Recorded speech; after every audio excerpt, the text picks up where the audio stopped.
Hi, my name is Susanna Mills, and I am the editor-in-chief of the American Philatelist. October is all about this world of the social stamp collector.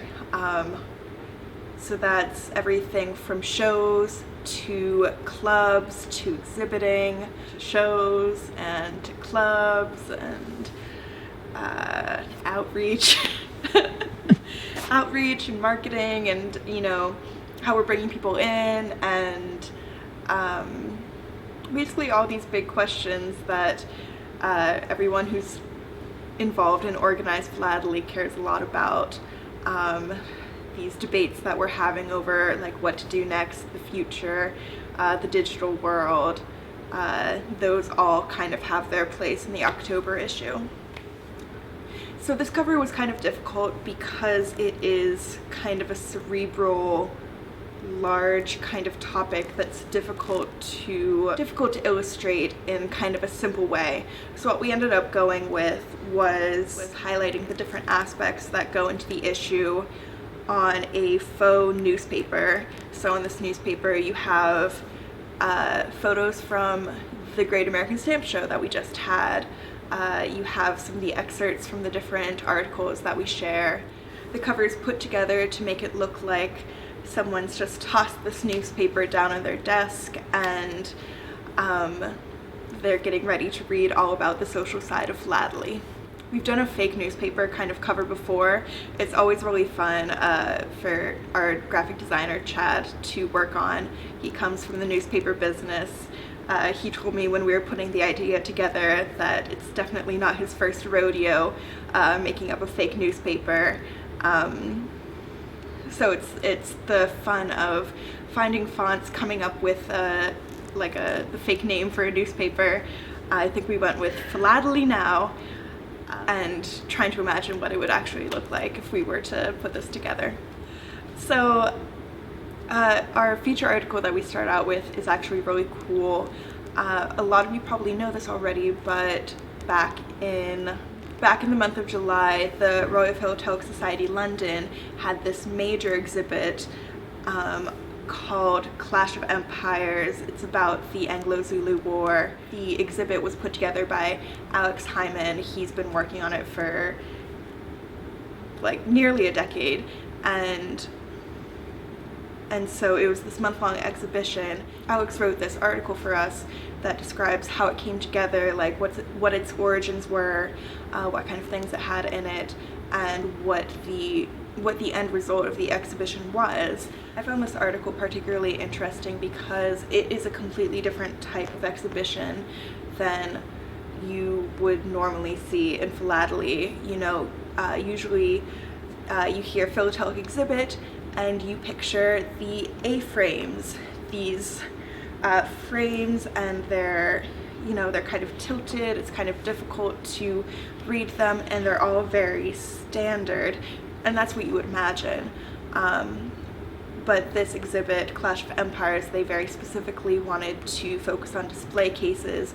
They wanted to show non-philatelic items that would help tell the story. So this exhibit really is a mix of all kinds of historical artifacts shown all in the same place, which makes it much more than just a philatelic exhibit alone. The other point with that I found interesting is that because there was so much more to this exhibit than just the philatelic aspect, that really allowed them to market it outside of just philatelists, to really get in a big crowd, find people on the street who would just be interested in it because they love history, or because they love military history, or because they collect some other thing that's related to the topic. So that feature article really encompasses what this issue is all about. It's about welcoming in people who could find philately, could find postal history fascinating, but might come at it from a different angle. We also have a section on clubs. Basically a year ago I asked people who are in local clubs that are very active and growing to write into me and tell me a little bit about what their clubs are doing to be innovative, and how they're growing, what kind of activities they do. And several people wrote into me with these stories, so we kind of packaged that all together so you can see what different clubs around the country are doing. We also have recap articles of Great American Stamp Show. This was held in August, our annual show, and it was a very big success.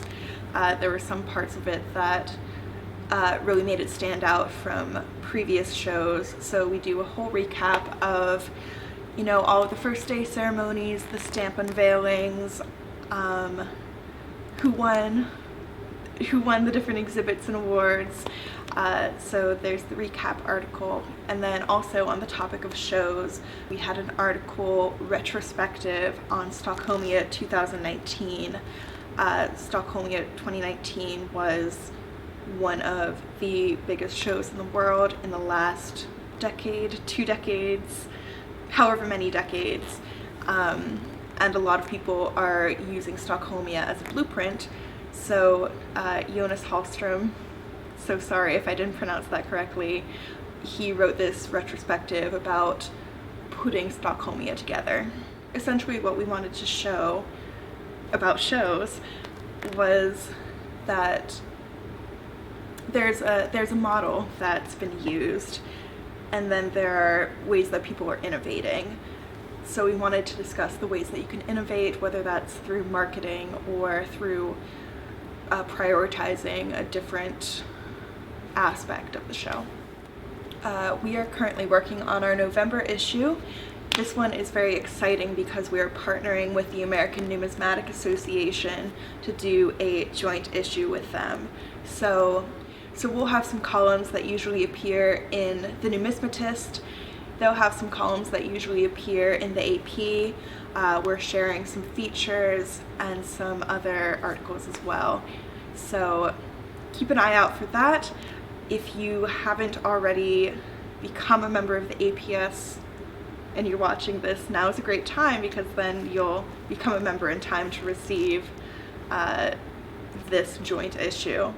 It's a really funny thing, so it's a hilarious thing. You can judge how funny it is. I'm a member of a Philatelic forum, a Discord forum that, you know, has a lot of activity. A lot of people are having conversations on it. What I see all the time now is like, you better not talk about coins. No coin talk on the stamp forum. I am bringing coin talk to the stamp forum. For those of you who get mad at me, write me a letter to the editor.